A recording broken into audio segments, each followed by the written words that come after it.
Welcome to the Real Change Podcast, brought to you by the Boys and Girls Clubs, Big Brothers, Big Sisters of Edmonton and area, otherwise known as BGCBigs. I'm your host, Harper. BGCBigs is a community-supported organization committed to the healthy development of young people just like me. This is the Real Change Podcast. Real kids, real mentors, real impact, real change. Welcome back to the Real Change Podcast. Today, I'm here with David Kavanagh and Gillian Patton. David is a mentor through EPCOR's Corporate Mentoring Program in partnership with BGCBigs, and Gillian works at BGCBigs, supervising the Corporate Mentoring Program. Both David and Gillian play very important roles within the Corporate Mentoring Program, and they're here to tell us all about it.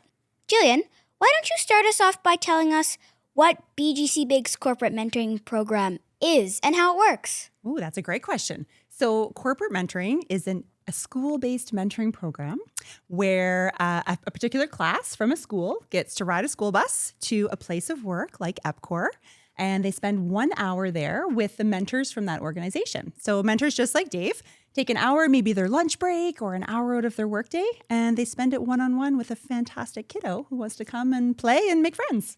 So could anyone be a part of it? Absolutely. So any organization could have a corporate mentoring program like EPCOR does. And for kiddos, it depends on the school and the class and the teacher, but that's a discussion between BGCBigs and the school. And then, anybody can be a part. Could my school be a part of it? Let's talk after this.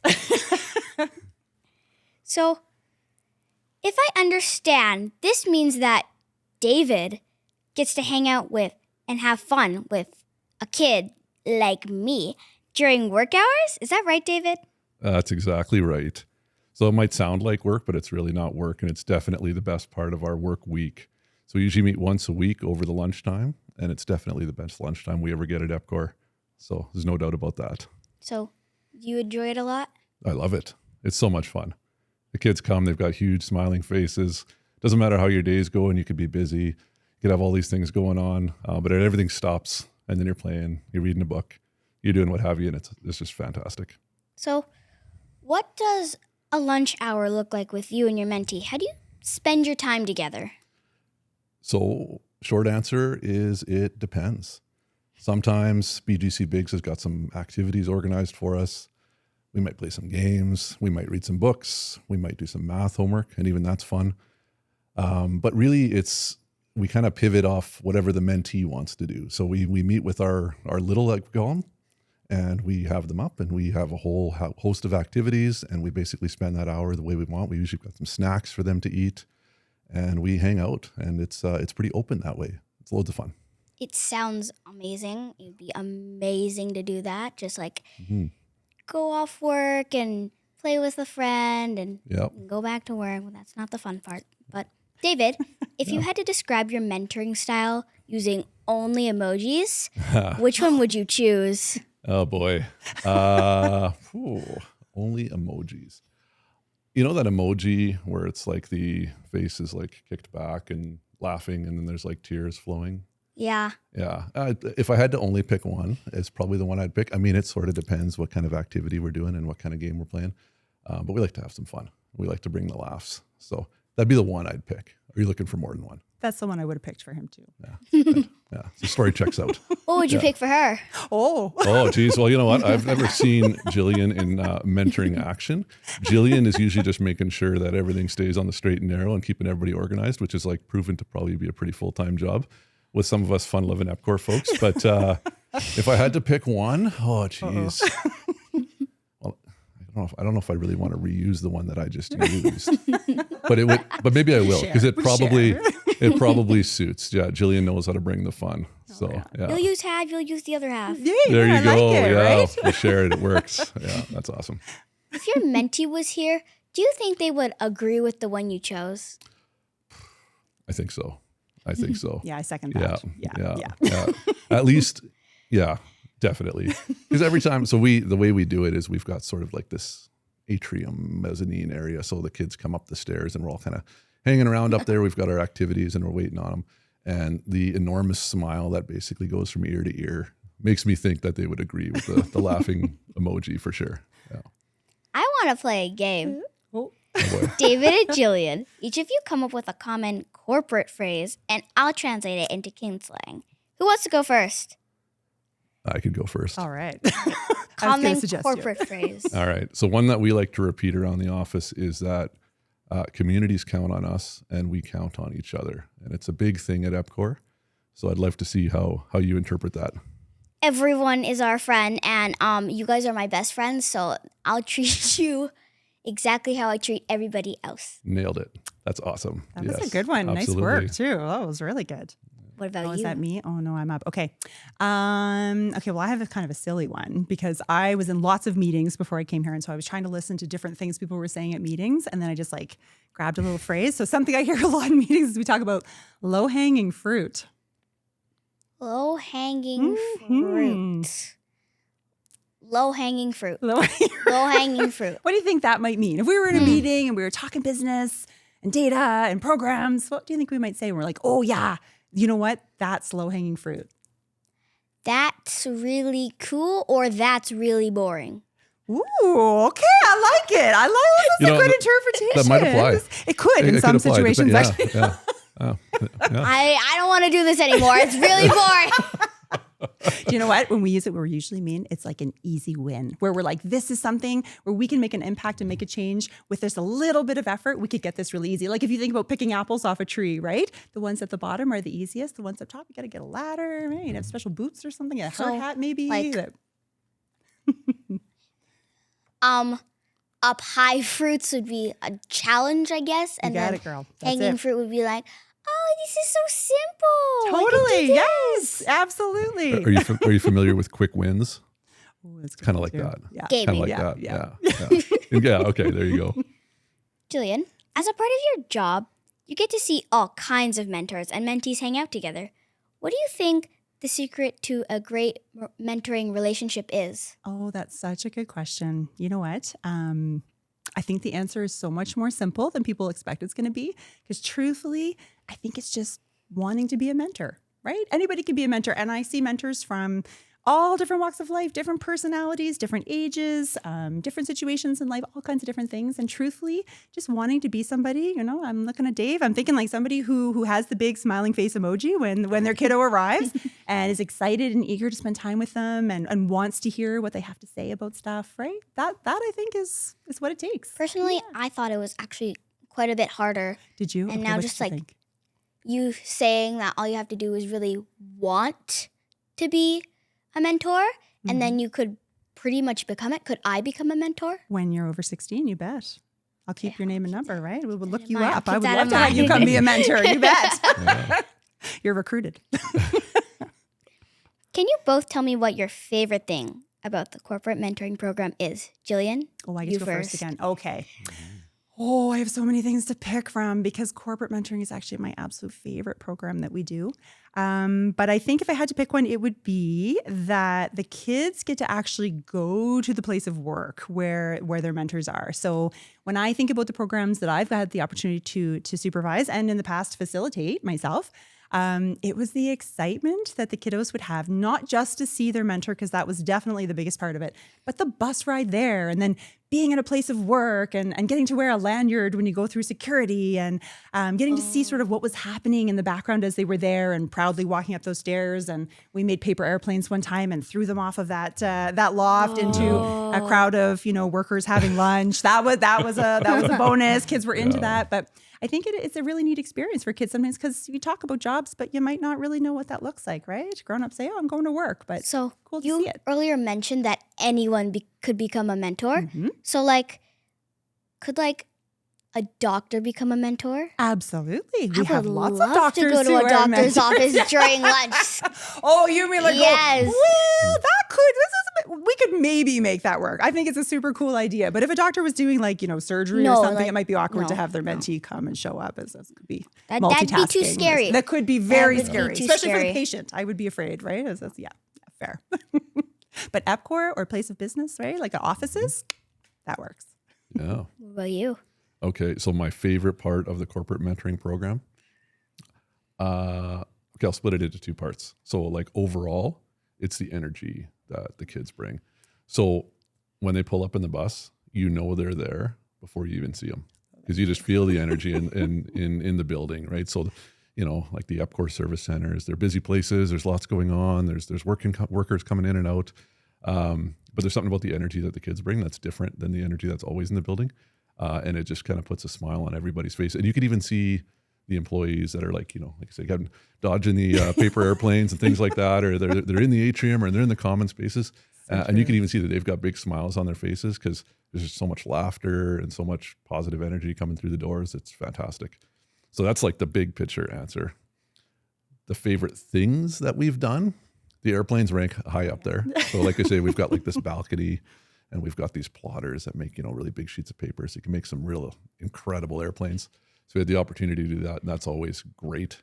But then also just showing the kids where we work and some of the cool equipment that our crews work with, and the trucks that they get to ride around in as they work on the electrical system and stuff like that.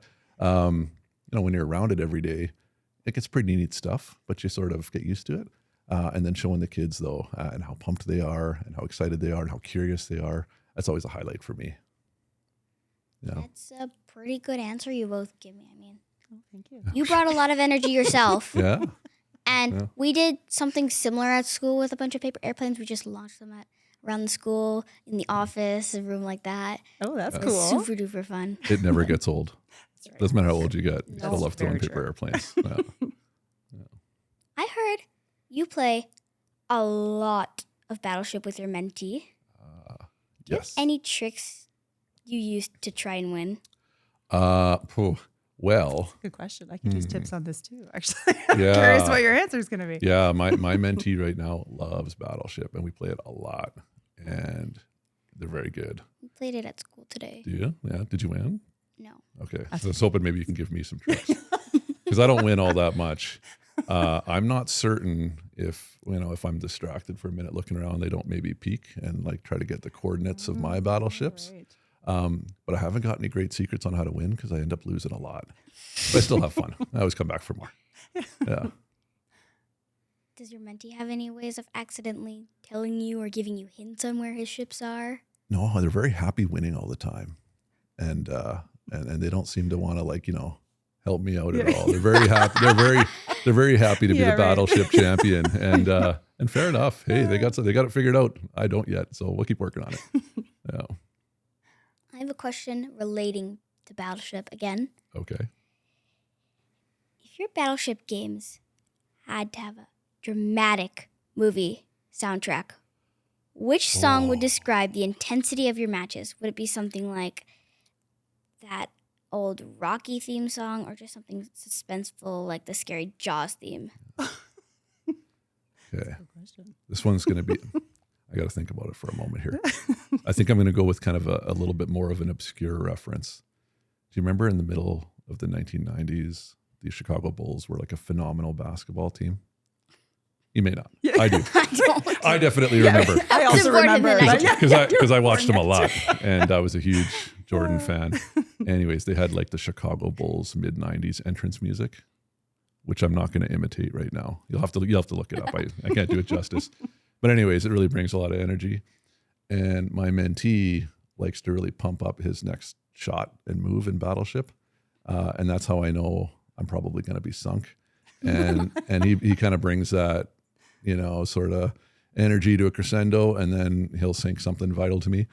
So that's probably the obscure song reference that I would list. Yeah. Love it. Gillian, my next question is for you. All right.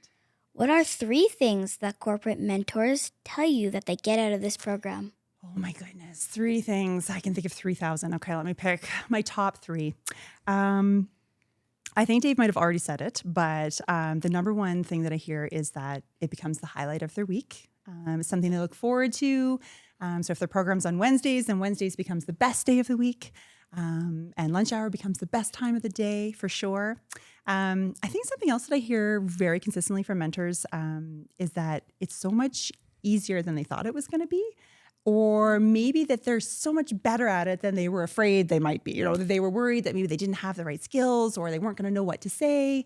It's really cute because when I talk to the kiddos before we go meet our mentors, and they always ask questions like, what if my mentor doesn't like me? And I'm like, are you kidding? You're amazing. They're going to love you. And then I always laugh because then I go see the mentors and they're like, what if my kiddo doesn't like me? And I'm like, it's okay. You're amazing. They're going to love you.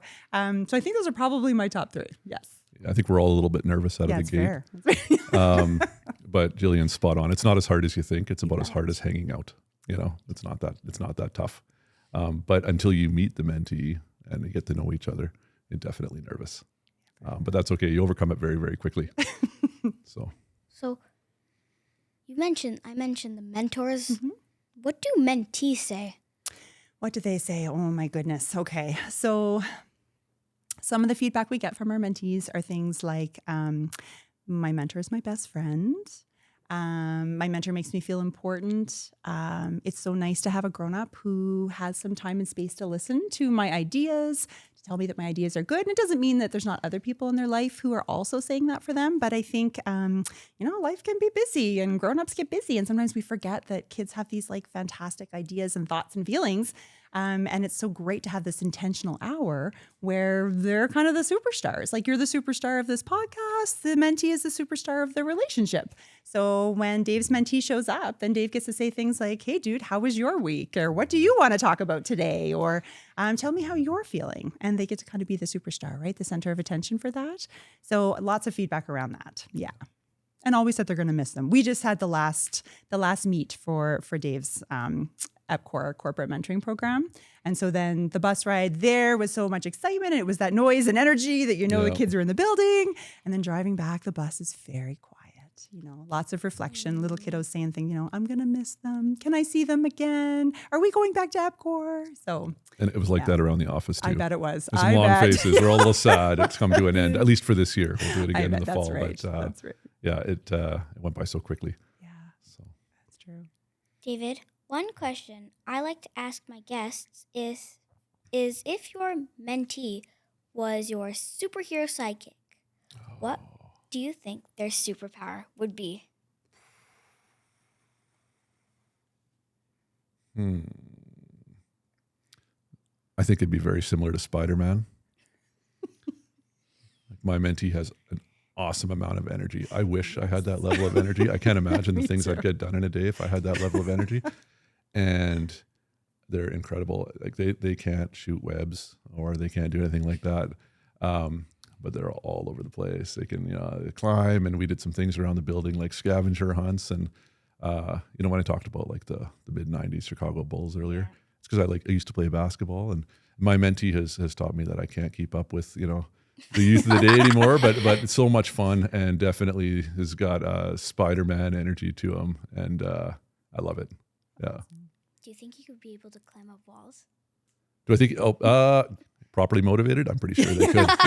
Yeah, I think they could. I wouldn't put it past them. I think they could. Yeah, and truly is Spider-Man. I think so. Maybe. I think so. Yeah. Gillian and David, it's been so much fun chatting with you both today on the Real Change Podcast. We learned a lot about how amazing the corporate mentoring program is for so many kids and adults.